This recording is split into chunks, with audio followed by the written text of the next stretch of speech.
Welcome back in BCC family. Saraswati Puja के शुभ अवसर पे बीसीसी परिवार के सभी स्टूडेंट्स को बीसीसी परिवार में हार्दिक स्वागत है। आइए हम सब मिलकर इस पूजा को सफल बनाएं और अपनी भागीदारी करें इस अवसर पे। तो आप सबसे मेरा आग्रह है, नम्र निवेदन है कि मां सरस्वती के प्रांगण में आपकी उपस्थिति सर्वोपरि है।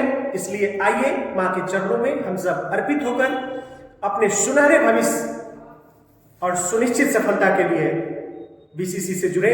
और आप सब आइए हम सब मिलकर इस पूजा को सफल बनाएं। देखिए, अभी जो आप सवाल देख रहे हैं, एक नंबर, ये परसेंटेज से रिलेटेड सवाल है। मैं परसेंटेज का आपसे परिचय कराऊं।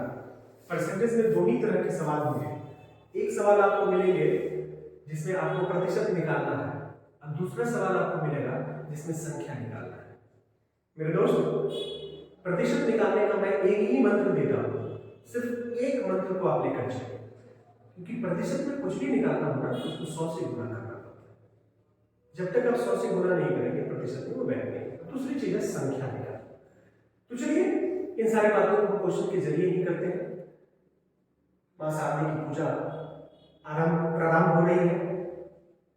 मैं आप सबसे भी विनती करूंगा कि आप सब जहां भी हैं, जैसे भी हो, मां के चरणों में अर्पित होकर अपने अच्छे भविष्य के लिए, अपनी सुनिश्चित सफलता के लिए भरपूर मेहनत करें। मैं ये नहीं कहूंगा कि आप सिर्फ मेरा वीडियो देखें, सिर्फ मुझे ही सुने, सिर्फ मुझे ही चाहे। आपको जहां से जो कंटेंट मिले अच्छा लगे, आप पर ही मेहनत करिए और आगे बढ़िए। लेकिन मैं ये भी कहना चाहूंगा, यदि आपको मेरा कंटेंट पसंद आए तो शेयर, सब्सक्राइब और लाइक बटन दबाना ना भूलें, क्योंकि आपसे मुझे एनर्जी मिलती है। मैं देखा हूँ कि पिछले 1 ईयर से मैं यूट्यूब के मंच पे हूँ, लेकिन पिछले कई महीनों से मैं यूट्यूब पे नहीं था, संसाधनों की कमी की वजह से या कुछ पर्सनल प्रॉब्लम की वजह से। लेकिन अभी मैं कंसिस्टेंसी के साथ आपके साथ हूँ। तो मैं यही चाहूँगा कि आप दरिया दिली के साथ चैनल को सब्सक्राइब कर लीजिए, क्योंकि एक छोटी सी जो क्राइटेरिया होती है, कहने का सेंस है 500 सब्सक्राइबर, ये एक छोटी सी कोई प्रक्रिया है यूट्यूब का, उसको मैंने क्रॉस किया है और आप काफी तेजी से सब्सक्राइब कर रहे हैं। मुझे इससे भी खुशी मिल रही है। तो इसी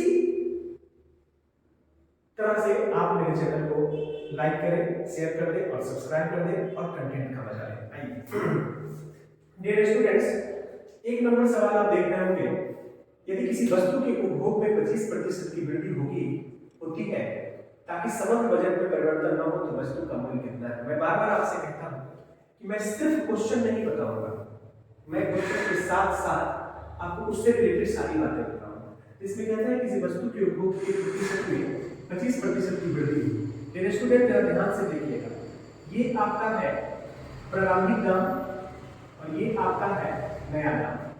अगर आपसे कहता है कि प्रारंभिक दाम 100 है तो 25% की वृद्धि, तो कितना हो गया? 125। ताकि समग्र बजट में परिवर्तन न हो तो वस्तु का मूल्य कितना कम होता है? प्रतिशत में कह रहा है। तो कह रहा है कि बजट उतनी ही रह जाए। तो जब बजट उतनी ही रह जाए तो 125 को तो 100 बनाना पड़ेगा। तो कितना कम करेंगे? 25 कम करेंगे। किसमें कम किया? 125 में किया। परसेंटेज पूछ रहा है तो 100 से मल्टीप्लाई, 25 25 100 5 गुना 10, कितना हो गया? 20%। अब इसमें से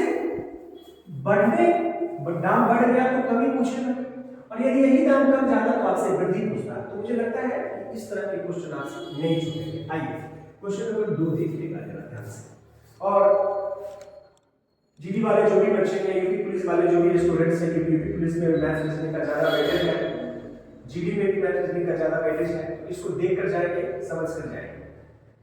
यदि बिजली बिल का भुगतान देय तिथि से पहले किया जाता है तो बिल की राशि 5% की छूट दी जाती है, डिस्काउंट दी जाती है। यदि किसी व्यक्ति को 350 रुपए की छूट राशि मिलती है तो बिजली बिल की राशि ज्ञात कीजिए। देखिए कितना सिंपल सवाल है, 15 सेकंड में आपसे हो जाएगा। डियर स्टूडेंट्स, आपसे पूछ रहा है बिजली बिल की राशि ज्ञात कीजिए।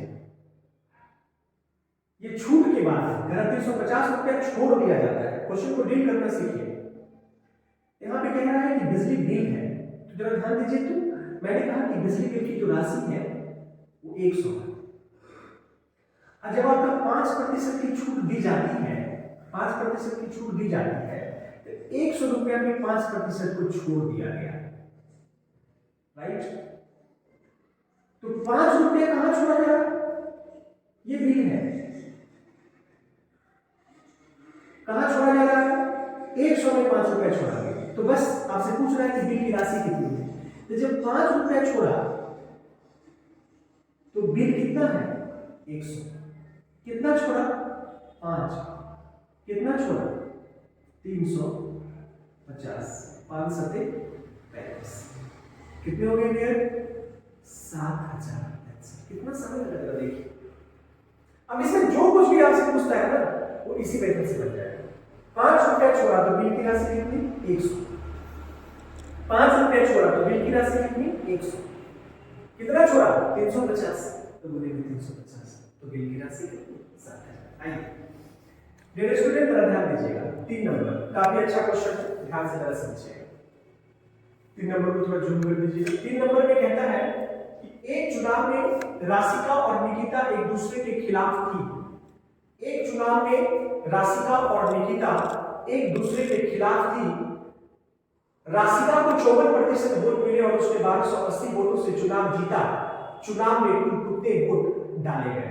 चुनाव में कुल कितने वोट डाले गए? इस क्वेश्चन को जरा ध्यान से आप देखिएगा, अच्छे से जरा ध्यान से देखिए। कह रहा है इसमें कि एक चुनाव में राशिका और निकिता, तो R स्टैंड्स फॉर राशिका और N स्टैंड्स फॉर निकिता।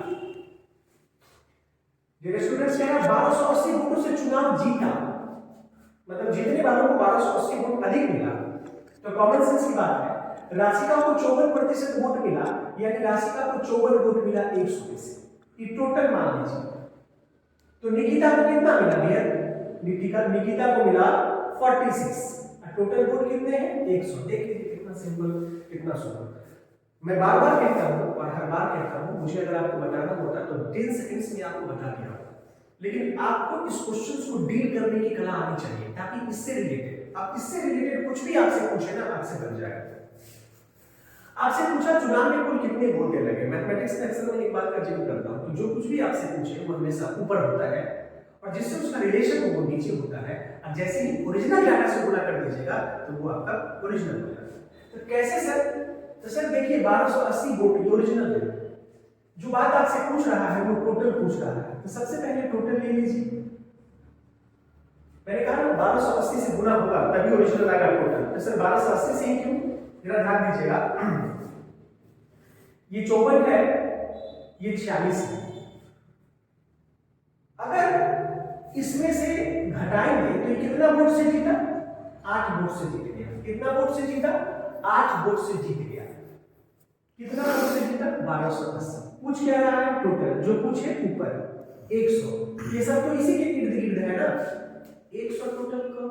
जब कितना वोट से जीता? 8 वोट से। कितना वोट से जीता? 8 वोट से। क्यों इसको पकड़े सर?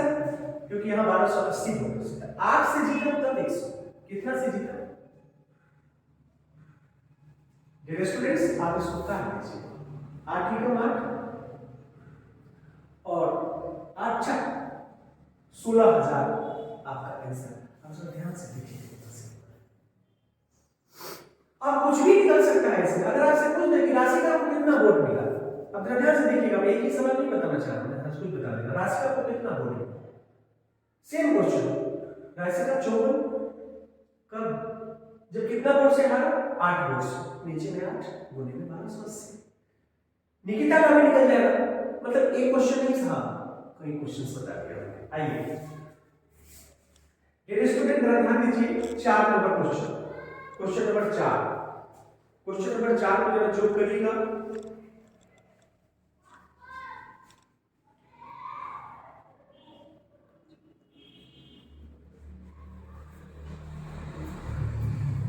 मार्च महीने में एक कर्मचारी का वेतन 7500 रुपया है और कंपनी हर महीने उसके वेतन में 2% बढ़ोतरी करती है। उसी वर्ष मई महीने में उसका वेतन क्या होगा? मेरे दोस्त, मैं इस सवाल को बड़ी बारीकी से बता देना चाहता हूं, अगर ध्यान से देखिएगा। मार्च महीने में एक कर्मचारी का वेतन 7500 रुपया है। बस एक लाइन स्टार लगा लीजिए, है ना। मार्च महीने में कर्मचारी का वेतन 7500 रुपया है और कंपनी हर महीने उसके वेतन में 2% की बढ़ोतरी करती है। मार्च में ऐसा तो अप्रैल और मई 2 महीने हुए ना, तो 2 बार बढ़ जाएगी। कितना बढ़ोतरी? 102 बटे में 100। कितना बढ़ोतरी? 102 बटे में 100। बस सिंपल। इसमें एक और चीज मैं आपको ऐड कर देना चाहता हूं। सपोज करिए कि मार्च महीने में इतनी वेतन है और 2% की घटोतरी हो जाए, तो जहां पर आपने 102 किया है वहां पर आप 98 कर दीजिए। जहां पर आपने 102 किया वहां पर आप 98 कर दीजिए। That is your answer. एक सवाल कई जवाब मैं आपको दे रहा हूं और कई टेक्निक आपको पहुंचाने की कोशिश कर रहा हूं। इसलिए अगर मेरा वीडियो पसंद आए, कंटेंट पसंद आए, तो उसे लाइक करें, शेयर करें। आप एक 5 नंबर क्वेश्चन को जरा ध्यान से देखिए और इसको मैं लास्ट करता हूं। आइए मेरे स्टूडेंट्स जरा देखिएगा। 5 नंबर में कह रहा है 2 उम्मीदवारों के बीच एक चुनाव में 64% मत प्राप्त करता है और इतना मतों के बहुमत से निर्वाचित होता है। डाले गए मतों की कुल संख्या कितनी है? तो मुझे लगता है कि ये क्वेश्चन मैं आपके लिए छोड़ रहा हूं। थोड़ा अच्छे से जूम कर दीजिए, बच्चे इसको देखेंगे और इसका रिप्लाई चाहिए मुझे, ताकि कमेंट भी तो होना चाहिए कुछ। नाइस सर, आप बहुत अच्छे सर से अच्छा है कि आप इसी का मुझे कमेंट के जरिए बताइए। और YouTube के मंच पे आपको अगर मुझे सर्च करना हो तो मैथ्स बाय अविनाश सर, इसको जरूर नोट कर लीजिए, अविनाश सर। और BCC ये लगाना नहीं भूलेंगे। जैसे ही ये लगाएंगे टॉप में मैं ही मिलूंगा। इस क्वेश्चन का जवाब आपको एनी हाउ, क्योंकि this 5 number question is related, this 5 number question is related to 3 number questions. तो मैं आपसे इसका आंसर चाहूंगा कमेंट के जरिए आप इसे दीजिए। और मां सरस्वती से मैं फिर से प्रे करूंगा कि आप अपने जीवन में सफल हो और आप अपनी ऊंचाइयों को छुए। मेरी यही दिली आशा है।